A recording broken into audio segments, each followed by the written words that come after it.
दिल्ली में रहने वाले उसके छोटे भाई ने एक दिन उससे फोन पे बातचीत की। हालचाल पूछने के बाद छोटे भाई ने कहा, भैया मां कह रही हैं कि 500 रुपए भेज दो। मुल्ला ने कहा, क्या कहा? कुछ सुनाई नहीं दे रहा। अब तक सब सुनाई दे रहा था, अचानक बोला कुछ सुनाई नहीं दे रहा। छोटे ने फिर भी चिल्ला के कहा, मां कह रही हैं 500 रुपए भेज दो। मुल्ला ने फिर भी वही उत्तर दिया। छोटे ने और भी चिल्ला के कहा, पर मुल्ला ने फिर भी वही जवाब दिया। इतने में ऑपरेटर जो दोनों की बातें सुन रहा था बोला, अरे भाई आपको सुनाई कैसे नहीं दे रहा? आपकी मां कह रही कि 500 रुपए भेज दो। मुल्ला ने कहा, तुझे अगर सुनाई दे रहा तो तू ही क्यों नहीं भेज देता? सुनाई तो सभी को दे रहा है, लेकिन वो 500 रुपए भेजना। मैंने सुना है एक गांव में एक धनपति था, बड़ा कंजूस, बमुश्किल दान देता था, और बाद में वो बहरा भी हो गया। लोगों को तो शक था कि वो बहरा इसीलिए हो गया कि लोग दान मांगने आए तो वो कान पे हाथ रख ले, वो कहे कुछ सुनाई ही नहीं दे रहा। पर एक आदमी आया, वो भी खूब चिल्ला चिल्ला के कह रहा था। तो उसने कहा, भाई बाएं तरफ से कह, मुझे दाएं कान में तो कुछ सुनाई पड़ता नहीं।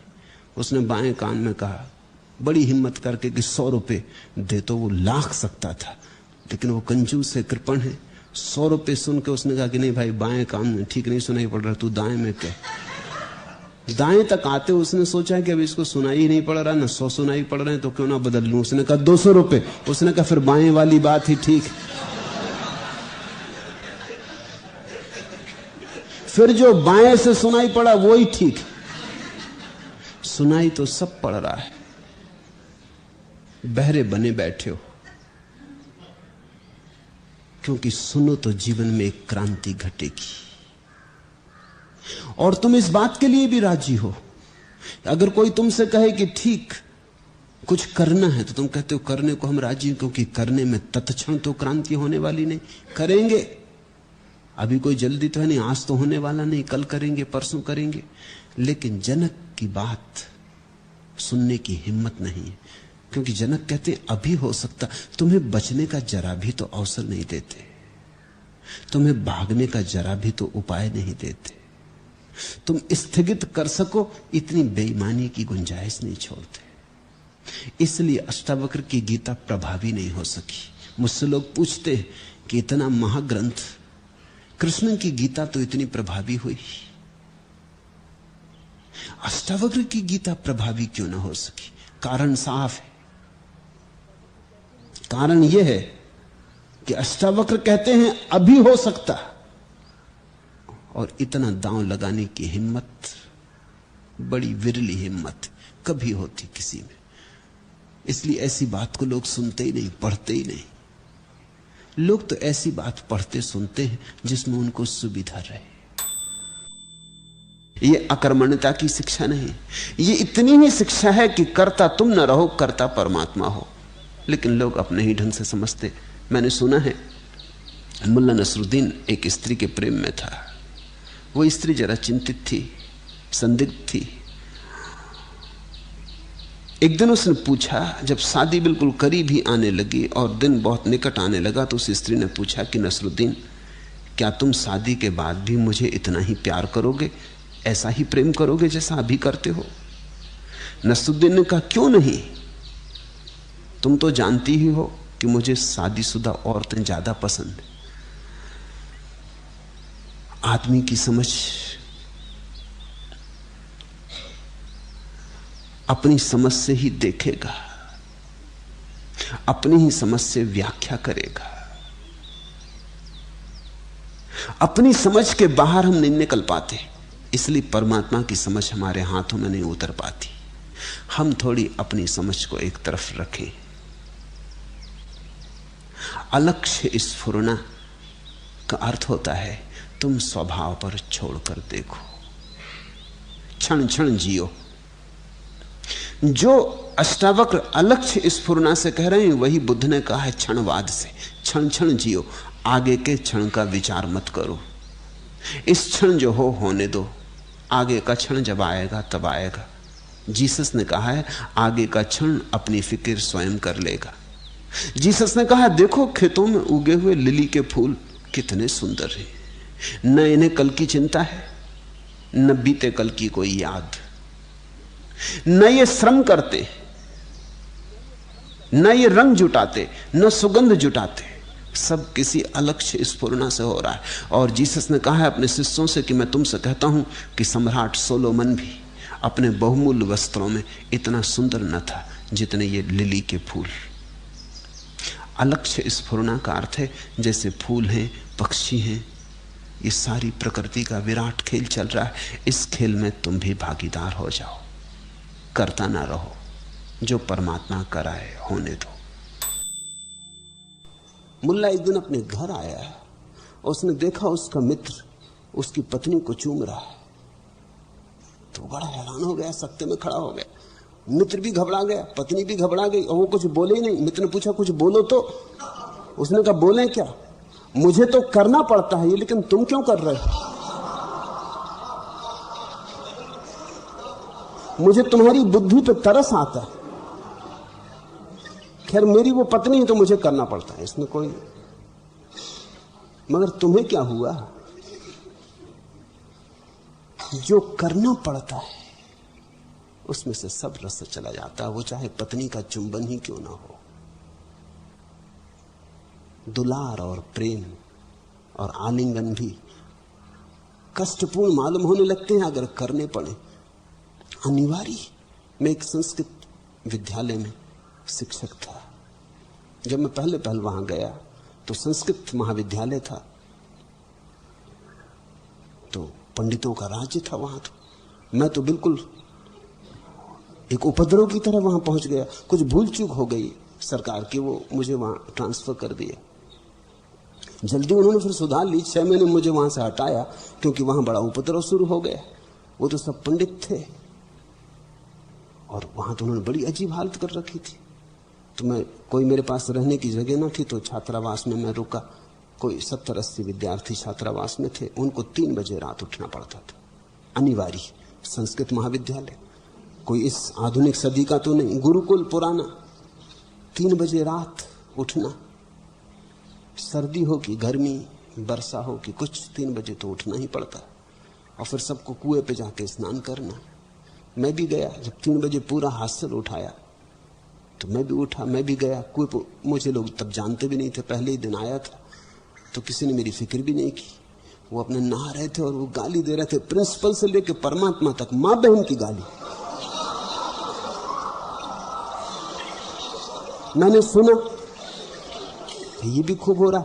इस गाली गलौज के बाद फिर उनको प्रार्थना करने खड़ा होना पड़ता था, तो किसी तरह प्रार्थना करते। मैंने प्रिंसिपल को कहा कि देखो तुम नरक में सड़ोगे। उसने कहा क्या मतलब? मैंने कहा कि ये लड़के, 70 लड़के रोज सुबह अनिवार्य रूप से प्रिंसिपल से लेकर परमात्मा तक को गाली देते। तुम्हें गाली नहीं ठीक, मगर परमात्मा को गाली पड़ रही, तुम इसके कारण। ये अनिवार्यता खतरनाक है, मैंने कहा। उसने कहा नहीं, ये अनिवार्य नहीं है जैसा कि लोग हमेशा कहते, ये तो लोग अपनी स्वेच्छा से, अपने मजे से करते। तो मैंने कहा फिर मेरे हाथ में आप दे दो, मैं नोटिस लगा देता हूं और कल 3 बजे सुबह आप भी कुएं पे मौजूद हो जाना, मैं भी हो जाऊंगा। नोटिस मैंने लगा दिया कि जिनको करना हो स्नान 3 बजे केवल वे ही उठे, जिनको प्रार्थना में सम्मिलित होना हो केवल वे ही उठे। कोई अनिवार्यता आज से नहीं। मेरे और प्रिंसिपल के सिवा कुएं पे कोई नहीं। मैंने पूछा कहो जनाब, अब अगर हिम्मत हो तो डूब जाओ कुएं में। उसने मुझे 6 महीने के भीतर वहां से कहा कि आप यहां से जाओ। ये सब गड़बड़ कर दिया। सब ठीक चल रहा था, इसको ठीक चलना कहते। अनिवार्यता। प्रार्थना और अनिवार्य हो सकती, प्रेम और अनिवार्य हो सकता है, पूजा और अनिवार्य हो सकती है। अनिवार्य तो केवल चीजें कारागृह में होती।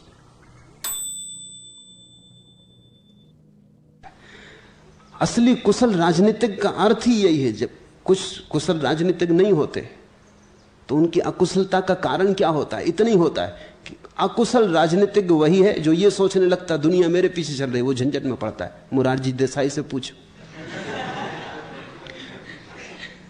अकुशल राजनीतिक की अकुशलता यही है कि वो सोचता है सब मेरे पीछे चल रहे हैं, मैं जहां जाऊंगा वहां दुनिया जाएगी।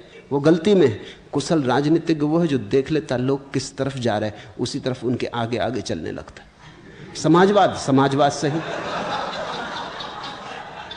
यही तो हम भी चाहते।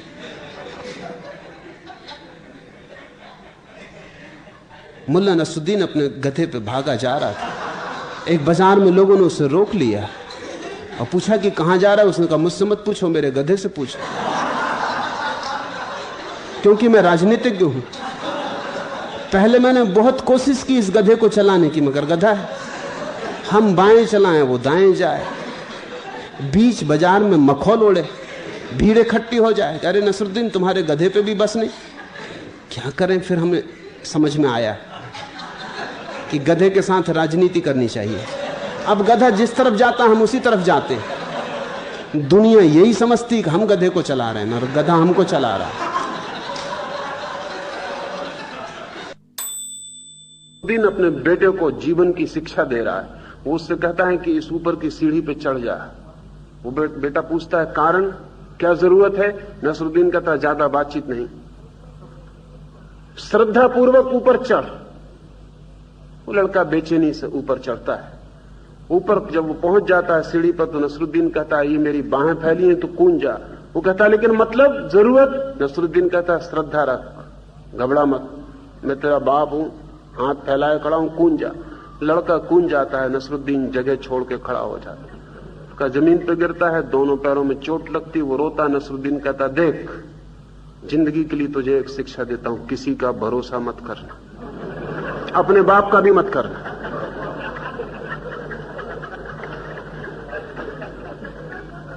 अगर जिंदगी में जीतना है भरोसा मत करना।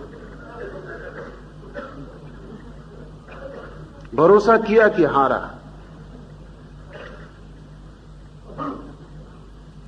पुरुष की सारी शिक्षा यही है। न मालूम कितने रूपों से अपने चारों तरफ वो जो दुनिया बनाता है वो गैर भरोसे की दुनिया है। उसमें संघर्ष है, उसमें हर एक दुश्मन है और प्रतियोगी है। स्त्रीण चित्ते के लिए भरोसा बहुत सहज है, लेकिन स्त्री की भी शिक्षा हम पुरुष के द्वारा दिलवाते हैं। और स्त्री को भी जो सूत्र सिखाए जाते हैं वो पुरुषों की पाठशाला में सिखाए जाते हैं। इसलिए स्त्री को भी पता नहीं कि स्त्रीण चित्त क्या है। और इसलिए कई बार जब स्त्री पुरुष की शिक्षा में शिक्षित हो जाती तो पुरुष से भी ज्यादा संदेहशील हो जाती। नया मुसलमान जैसा मस्जिद की तरफ ज्यादा जाता है, वैसे स्त्री जो पुरुष की शिक्षा में दीक्षित हो जाती है वो पुरुष से भी ज्यादा संदेहशील हो जाती है। अन्यथा संदेह स्त्री का स्वभाव नहीं है, सहज स्वीकार उसका स्वभाव है। ऐसा उसे करना नहीं पड़ता, ऐसी उसकी प्रकृति है।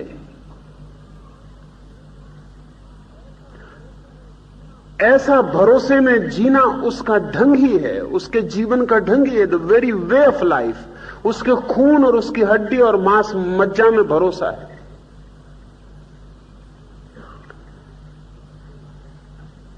स्त्रीण रहस्य में ये बातें ख्याल रखनी जरूरी है। उसे छोड़ा नहीं जा सकता, जो नहीं है उसे छोड़ने की कोई जरूरत नहीं।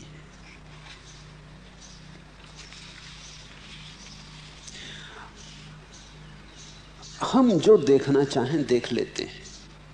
अदालत में एक मुकदमा था। मजिस्ट्रेट ने पूछा मुल्ला नसरुद्दीन को, इन एक जैसी सैकड़ों भैंसों में से तुमने अपनी ही भैंस को किस तरह पहचान लिया? नसरुद्दीन बोला, ये कौन सी बड़ी बात है मालिक, आपकी कचहरी में काले कोट पहने सैकड़ों वकील खड़े, फिर भी मैं अपने वकील को पहचान ही रहा हूं कि नहीं। कहने लगा, जिसको हम पहचानना चाहते पहचान ही लेते, अपनी भैंस भी पहचान लेता आदमी, हालांकि एक ही जैसी भैंस, वकीलों जैसी।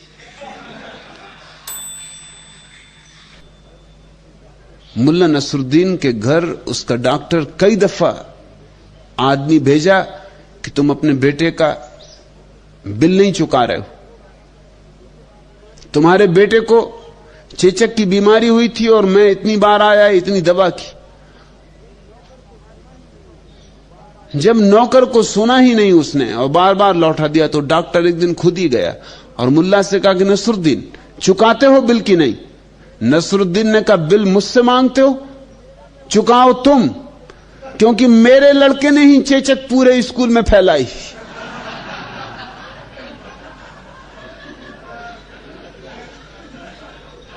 तुमने जो कमाई की उसमें 90% मेरा है, मेरे बेटे की ही करतूत है, और तुम मुझसे बिल मांगते हो। शर्म नहीं आती? तुम्हें धन्यवाद देना चाहिए। उनकी समझ उतनी ही होगी जितनी उनकी समझ है। एक दिन पत्नी मुल्ला नसरुद्दीन पर बहुत नाराज हो गई। नाराज होकर उसके ऊपर झपटी तो मुल्ला भागकर खाट के नीचे घुस गया। पत्नी चीखकर बोली, कायर, निकल बाहर। मुल्ला ने कहा, क्यों निकलूं बाहर? मैं इस घर का स्वामी हूं, मेरी जहां मर्जी होगी वहीं बैठूंगा।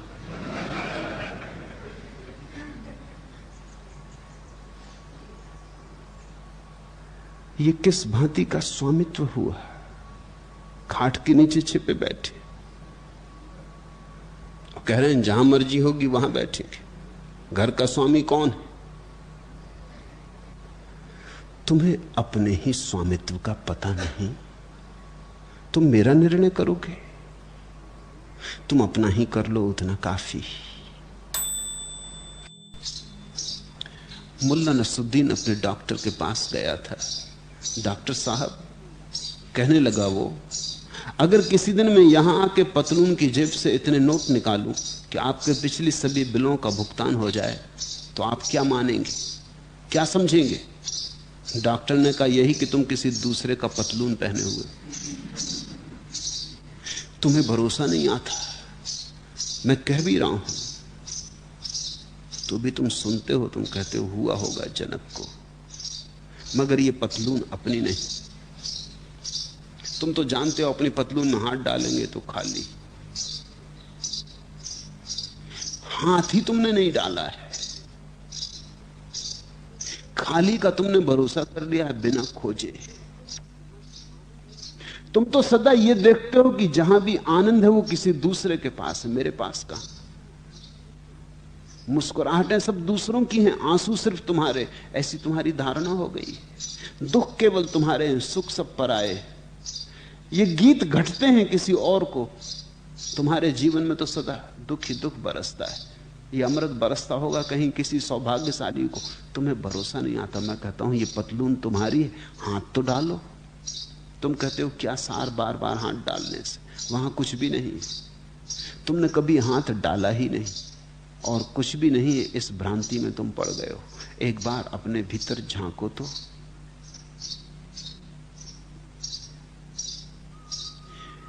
मुल्ला नसरुद्दीन के घर एक आदमी आया हुआ था। वो पूछने लगा नसरुद्दीन से, यदि कोई बाहरी व्यक्ति आकर ऐसा जम जाए कि जाने का नाम न ले तो आप क्या उपाय करते? बहुत देर से जमे हुए इस आदमी ने मुल्ला नसरुद्दीन से ऐसा पूछा। मैं तो कुछ नहीं कर पाता, किंतु मेरी पत्नी बड़ी चतुर है। ऐसे मौकों पर वह आकर किसी न किसी बहाने मुझे अंदर बुला लेती। मुल्ला ने जवाब दिया। वह आदमी दूसरा सवाल पूछने जा ही रहा था कि पर्दा उठा और एक महिला अंदर आई और बोली, आप भी गजब करते हैं।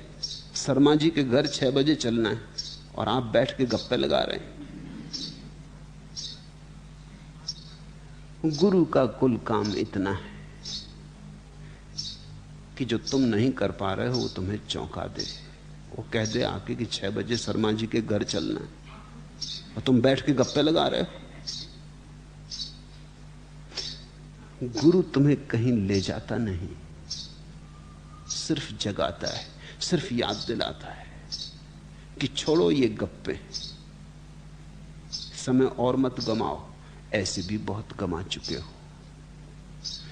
अष्टावक्र की मौजूदगी में याद आ गई जनक को कि हो गई गप्पें सब व्यर्थ। ये सब गप्पे हैं कि कोई सम्राट की कोई भिखारी, ये सब गप्पे हैं कि कोई धनिक की कोई अमीर, ये सब गप्पे हैं कि कोई सफल की कोई असफल, ये सब गप्पे हैं,